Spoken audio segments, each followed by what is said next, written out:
కర్కాటక రాశి.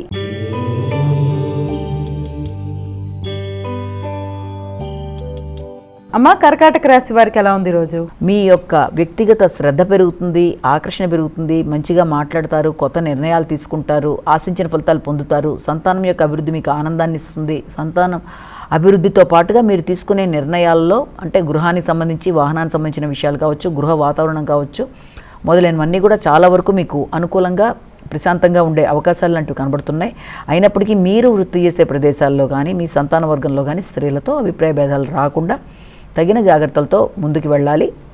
అంతేకాకుండా నూతన పరిచయాలు అనేవి ఏర్పడడం, నృత్య సంగీతం మొదలైన వాటి మీద మీకు ఆసక్తి లాంటిది పెరగడం అనేది మొదలైన వాటికి అవకాశం ఉంది. కమ్యూనికేషన్ విషయంలో కూడా తగిన జాగ్రత్తలతో ముందుకు వెళ్ళాలి. ఆశించిన ఫలితాల్లో అభివృద్ధికి మార్గమైనా కూడా ప్రయాణాలు చేసేటప్పుడు కూడా తగిన శ్రద్ధతో ముందుకు వెళ్ళాలి. కొత్త వ్యక్తులను నమ్మే ముందు జాగ్రత్తలు తీసుకోవాలి. సింహరాశి.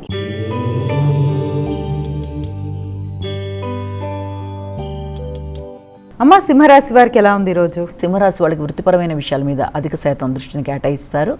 వృత్తి చేసే ప్రదేశాల్లో మీకు శ్రమ, ఒత్తిడి ఉన్నప్పటికీ కూడా వృత్తిపరమైన ప్రయాణాలు అవకాశాలు అధికంగా కనబడుతున్నాయి. అంతేకాకుండా దూర ప్రదేశాల్లో వృత్తుల కొరకు ప్రయత్నం చేసేవారికి అవకాశాలు లాంటివి, నిరుద్యోగులకు ఉద్యోగ అవకాశాలు లాంటి దానికి అవకాశంగా కూడా మనం భావన చేయొచ్చు. అంతేకాకుండా మీ యొక్క ధైర్యం, మనోనిబ్బరం పెరుగుతుంది, ఆత్మవిశ్వాసం పెరుగుతుంది. తల్లిదండ్రుల యొక్క ఆరోగ్యం మీద కూడా శ్రద్ధ తీసుకుంటారు. వారి సహకారంతో అనుకున్న పనులు సాధిస్తారు. కన్యా రాశి.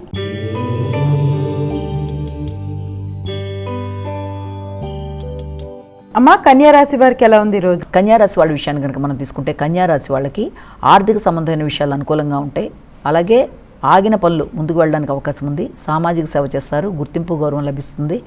తండ్రి యొక్క ఆరోగ్యం, అభివృద్ధి మీకు అనుకూలమైన ఫలితాలు ఇచ్చే అవకాశం లాంటిది కనబడుతుంది. కానీ ఎమోషన్స్ని కంట్రోల్ చేసుకోవాలి. తొందరపాటు నిర్ణయాలు, స్పీడ్గా డెసిషన్ తీసుకోవడం ఇలాంటి వాటికి కొంత దూరంగా ఉండాలి. సంతాన వర్గం యొక్క ఆలోచనల కొరకు, వారి యొక్క అభివృద్ధి కొరకు మీరు అధిక శాతం దృష్టి కేటాయిస్తారు. పెట్టుబడులు పెట్టేటప్పుడు, కొత్త వ్యక్తుల్ని నమ్మేటప్పుడు, దీర్ఘకాలిక పెట్టుబడుల విషయంలోనూ మొదలైన వాటి విషయంలో కూడా ఆచితూచి వ్యవహరిస్తూ ముందుకు వెళ్ళాలి.